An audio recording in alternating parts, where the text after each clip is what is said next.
How would you paint water drops in watercolor? It can feel intimidating, but it's actually fairly straightforward. So what I've done first is I've sketched 3 different shapes, pretty much a circle, slightly less circle-ish, and a nice blob, because we can use the same techniques to do whatever shape that water droplet might turn into.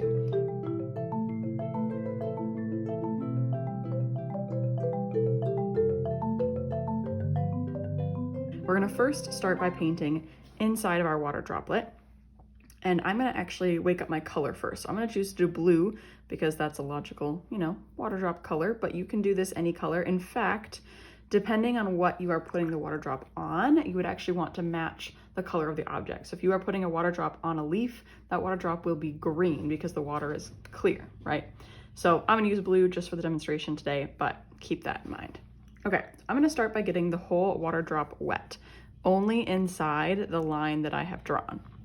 I want a even amount of water, so I don't want it to have a bunch of bubbly, water drop-like surface. I want there just to be water soaking into the surface of the paper. Okay, now I'm going to add water starting from one side, and I want this to, look how it's gradually bleeding across. I want one side of my water droplet to be in shadow and one side in highlight. Now, if it bleeds too much, I'm gonna wipe off the extra paint and I can come back in with a dry brush and kind of control or soak up some of that color. So you can kind of put it in and take it off. So I'm gonna try to gradually take out some. However, I just did that and I'm gonna go ahead and add some more because I actually would like most of it to be a nice medium value.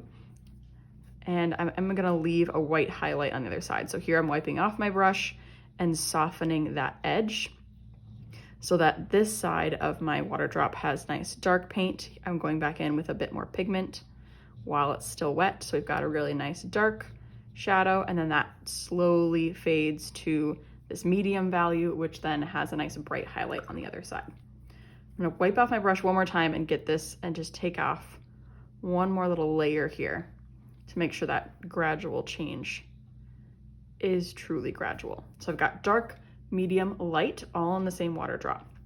Let's go ahead and do that for each of our water drops. So I'm gonna get the whole center wet. The reason I'm doing this with plain water instead of jumping in with the blue is because I wanna have that bright white. If I were to do this with just a watery blue paint, it would be hard to get that one area to be the bright white that I want to keep. All right, I'm gonna do it from the same angle, same light angle, so these all kind of feel like they're in the same place. So if you are doing water drops on the same object, make sure they all have their shadow on the same side. All right, that's a lot of pigment. You can see it's bleeding pretty fast, so I'm gonna wipe off my brush so I can soak up some of that. So a clean, dry brush is like a sponge. You can take off some of that paint.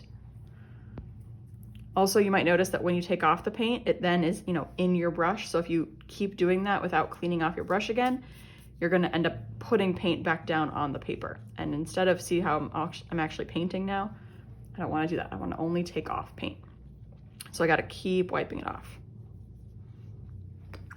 Okay, before I move on, I'm gonna get a little bit more of actual pigment. So I'm brushing the pigment itself and dripping in a nice dark sort of shadow. I'm gonna follow the shape of the water drop, which is a little bit not quite circular, and that's fine. Right, one more thing, because I'm just feeling putsy, I'm gonna go back in with my dry brush, and this kind of feels like an interesting curve, and I'd rather have it, again, be soft. So I'm gonna take off a little bit of that edge just to soften it. There, that feels pretty good. Okay, one more time with our blobby one at the bottom. Plain water in the whole shape.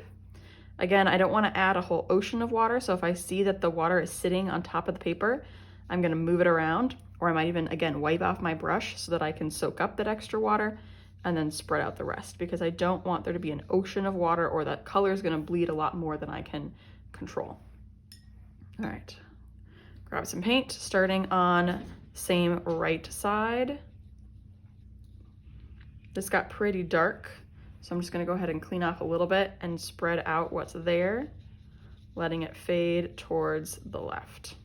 And I'm gonna try to keep that bright white highlight if I can. I did end up almost missing some of that bright white highlight on these. I think it'll show up again when I add my outer edge, but I'm gonna try to be more careful to leave that on this final one. Contrast is key in painting these water droplets. Okay, now before I can do the next step, I do need to dry these completely. I'm gonna use my heat gun to do that. You could also use a hairdryer or just walk away and come back in a little bit.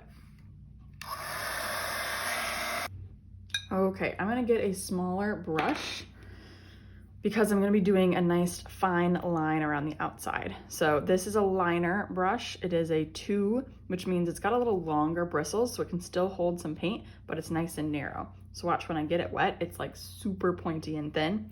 I'm gonna go ahead and get a pretty dark, so pigmented paint because I'm gonna use this to create a shadow all the way around the light side of my water drop. And here I'm gonna probably turn my paper so I have a bit more control. So wherever the shadow ends, I'm going to kind of move and press my brush down so that I can gradually introduce this dark shadow. I'm actually gonna take some of that pigmented paint and put it out here so I can grab straight from it. There we go. And I do want this to be right up against, oops, okay, this is where I should be more careful. I need to use the tip of my brush and aim the tip of my brush at the water drop to have the best chance at not doing what I just did, which is, you know, I just laid down my brush too flat and then that created a little bump where I didn't want it, which is not the end of the world, but it happened. Again, going right to where that shadow begins. Now, I do want my shadow to be wider further away. So I do want, as it leaves the shadow side and where I am with the light, that's where I want my shadow. This is what can feel backwards about painting water droplets, is the surface shadow, the shadow cast on the surface of whatever you're painting is on the same side as the highlight for the water, which is just kind of what makes it look like a water drop because of how light refracts in the bubble. And that's just what happens, right? So we got to pay attention to how it looks like in real life and not try to assume we know what it would look like, because that's when we usually something looks wonky because we wrongly assumed instead of just looking closer. So here my shadow is against the brightest highlight. So look how it really made that edge look like a pop of white. So I told you it would kind of come back. This is why. Let's add this dark shadow to each of the other water droplets. So wherever the highlight, the shadow is, I'm gonna come from there. Come from there, and I'm following that pencil line, and I'm gonna try to make this shadow get larger opposite the shadow on the water droplet. This is the cast shadow. This is the shadow that the water droplet is creating on the surface of whatever it's sitting on. So again, this color would be the color of what you were painting. So technically this whole paper background is blue because that's the color of the shadow. And so if I wanted to put these on something, again, I'd match those colors to what I'm putting them on. All right, this one is gonna have a really narrow shadow on the side because it's pretty straight on, but then it's definitely gonna have its wider shadow over here. So if you've ever drawn or painted in perspective before, think about that 1-point perspective where imagine that object was 3D and the light was cast. How would that shadow fall? So in this case, because it's almost rectangular, there wouldn't be a ton of shadow on the side, but there would be the significant shadow on this side because it's completely opposite of that original shadow. Now we could kind of pretend to angle the shadow a little bit, and I could make this side slightly wider, and now it's kind of coming at a bit of an angle, and that can also look interesting. Okay, now it looks cool, it looks interesting, but how do we really make it look like a water drop? This last little bit is pretty key. Now, at the beginning, I could have given you an option to block off some white space with masking fluid. My favorite way to add the little white highlights at the end is a white gel pen. So I'm gonna be using this at the end. If you are watching this and you haven't painted yet and you don't have a gel pen, but you do have masking fluid, you could mask off these little highlights before you even paint.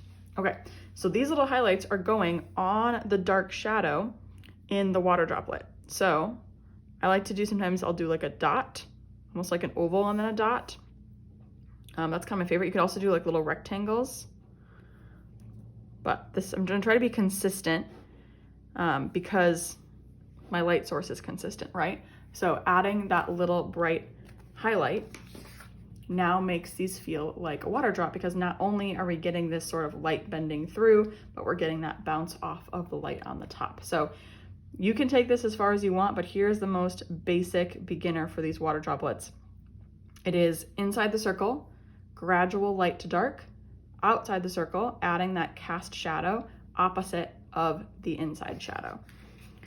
You can do it different styles if you want to blend out. Just to show you an option, if I wanted to make this cast shadow less distinct, I could have made it more of a soft shadow as well. So kind of here what I'm doing is I'm using plain water to kind of fudge and smudge that shadow.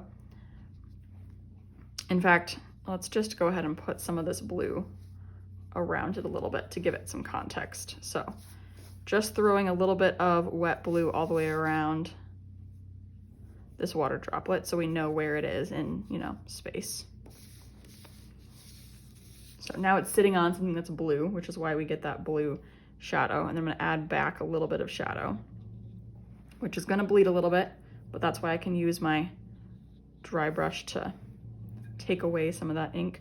But sometimes that gradual shadow can feel a bit more realistic versus the harsh. So just something else to try. That also makes your water droplet feel more crisp if the background around it is kind of not crisp, fuzzy, fading. So that's one thing you could also try. I hope you give these a try. They're a ton of fun and they're pretty easy, and then start incorporating them into your paintings. Throw it on a leaf, throw it on a log, and see what you think. Thanks for following along, and I will see you in the next tutorial.